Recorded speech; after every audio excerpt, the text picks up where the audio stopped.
Today we are going to go over the process of buying a home in 2025. I have done videos just like this one the last couple years because I think it's really important to make updated versions of the process of buying a home. Generally speaking, the process is pretty much still the same. There are a couple things that have changed from 22 to 23 to 24 and then to this year. So I wanted to make a video to refresh and give you the latest and greatest news on the process of buying a home in Austin in 2025. In all honesty, this is probably not the most entertaining video that we have ever done, but it is super informational. And the great thing is if you have questions, you can rewind and fast forward and rewind and fast forward for reference. Also, if you continue to have questions, leave a comment or you can reach out directly to me and I'll be more than happy to get your questions answered in detail. Hi guys, I'm Daphne Quay, your boss lady realtor here in Austin, Texas. And if you're thinking about buying or selling a home in the Austin area, you can always contact me. My contact information is in the description below. You can even set up a direct one-on-one video call with me through the link in the description below. And or if you are watching my video from another part of the US and you need to buy or sell a home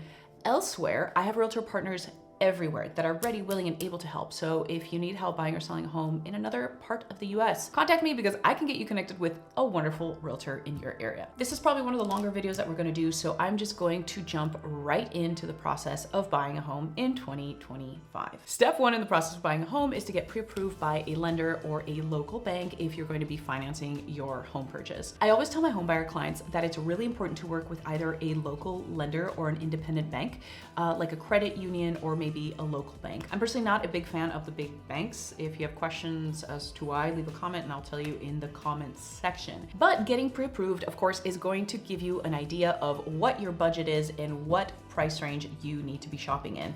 Also, knowing what price range you're going to be in is really going to narrow down the neighborhoods that you need to be looking in for your new home. Step number two, like I said, interchangeable with step number one, is going to be setting up a buyer's consultation. So when I have a new client that is looking to buy a home, we will do an intake call, which takes about 45 minutes, sometimes about an hour, and we go over all of their questions. I also outline the process of buying a home in the call. We also go over market conditions and what to expect at every step of the way.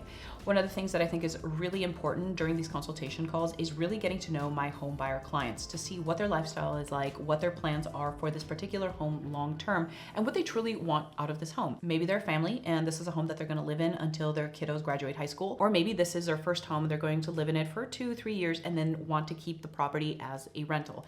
So asking all of these questions is gonna be really helpful, of course, for you as the buyer to have a tentative plan to set up for your future, and also for me as your realtor to help guide you through the process most effectively. Once we have done our consultation, then the next step is going to be to sign a buyer's representation agreement. A buyer's representation agreement is a 1 or 2 page document, depending on which document we end up using, that states that we have a professional working relationship together. It goes over your rights and our responsibilities, and it states that I have your best interest at heart. In the buyer's representation agreement, it also outlines who pays the realtor. My fee is 3%, and in this market, sellers are still expecting to pay the realtors. Personally, I don't believe that buyers should be responsible for paying a realtor simply because there are so many other expenses when you are buying a home. Of course, you've got your down payment, you might be having to buy appliances, there's also inspections, appraisal, which we'll talk about here in a minute, and then of course there's also moving expenses, etc. So all that to say, in this market, sellers are still expecting to pay realtors. Also, the buyer's representation agreement is a non-negotiable. This document became an absolute requirement by all of the Board of Realtors starting August 17th of 2024. It's important to have this outlined because it states that we are working together and that your realtor has your best interest at heart and they're not representing the seller in any capacity. I know plenty of Board of Realtors are actually auditing agents to make sure that they have a signed buyer's representation agreement with their client. As realtors, if we get audited and we don't have a buyer's rep signed, we can get fined, or our license can even be suspended or in some instances revoked. So this is something that is really important to have in place before we go look at homes. Which takes me to my next step, looking at homes. So before we actually start looking at homes, we'll go back and forth several times sharing different options in different neighborhoods that you may like. Once we find 5 or 6 that you like, I put together the itinerary and then we just go check them out. I find that because a lot of my clients are relocating to Texas from other states, it's really important to go through the home as we're looking at it and point things out that could be potentially costly or things that could come up in the inspection report. Each state has their own nuance with the different types of homes and different things that could come up for maintenance or repairs, so I just try to point those out as much as I can. I'm not a contractor and I'm definitely not an inspector, but I've seen a lot of inspection reports, and I've also remodeled plenty of homes, so I have a pretty good idea of what will come up in an inspection and kind of what price ranges for things will be as well. So step 4, writing an offer. Once we've looked at homes and find the home that you absolutely love and want to make an offer on it, I immediately get on the phone with the seller's realtor and I try to find out as much as I can about this particular home and the seller's situation. The more information that I can gather, of course, the better. I share all the information that I learn with you, and then we will also take a look at a list of comparable homes that have sold in that neighborhood within the last 6 months or so we can see what actual market value is for the home that you're interested in. Once we gather all the information and all the numbers of comparable homes, then you get to decide what we want to offer. This portion includes terms of the offer, closing date, and of course pricing. Sometimes we even have the option to ask the seller to cover some of our closing costs. If you don't know what closing costs are, please leave a comment and I will explain it in more detail in the comment section. From there, I'm responsible for putting together our offer documents. I send them to you for digital signatures. You sign them, they come back, and then we send them off to the selling party. When I submit offers, I always like to include the lender letter, the lender's contact information, and of course, our offer documents. Then we wait. So we've turned in our offer and then we hear back from the seller. Generally, what's gonna happen is one of 3 things. The seller can accept our offer as is, which happens from time to time. They can counter our offer, which is more common, or they can turn it down altogether. This doesn't really happen very often unless we have an insultingly low offer, in which case I will tell you before we turn it in. So then that way we don't have any surprises. And once we come to an agreement with the selling party and everybody signs on the contract, we have an executed contract and we are technically under contract. That's what we say in the industry. So once we are officially under contract, that's when the clock starts ticking. Once all documents have been signed, you as the buyer have 72 hours to turn in 2 checks.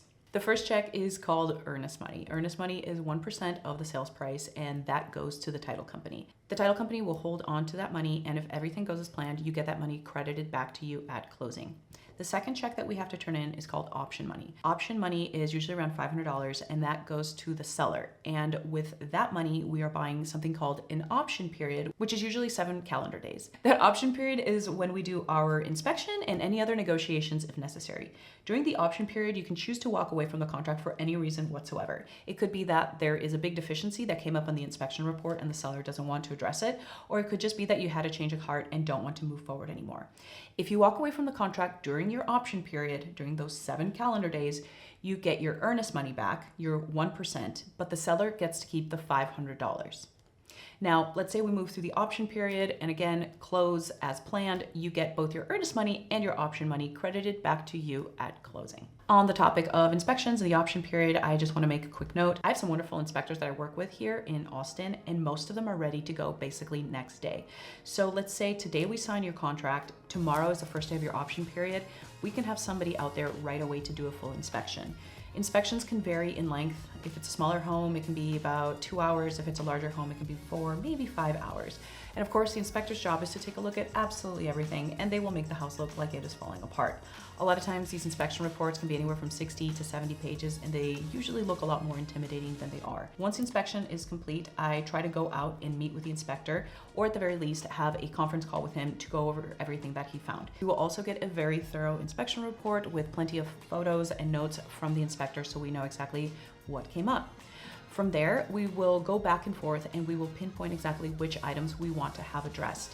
Most of the time, I will ask the selling party to provide a credit so that you as the buyer can have these things addressed after closing. The reason we want to ask for credit is 1, it's a lot cleaner and a lot more straightforward. And then 2, if there are things that you want to have addressed after your closing, you can choose who gets to do it and you can see how they're doing it. I want to make sure that you as the new homeowner take that responsibility into your own hands so it is done to your standards. Once we make it through our option period, the next step in the process is the appraisal. If you are financing your home purchase, the lender will send out a third party called the appraiser, and they will take a look at the entire home and compare it with other homes that have sold in the neighborhood within around the last year. The appraiser is going to take a look at the size, they're going to take photos, they're going to measure, they're going to look at the condition and tell you what the home is worth. So let's say for this example's sake and for very easy math that you are buying a home for $100.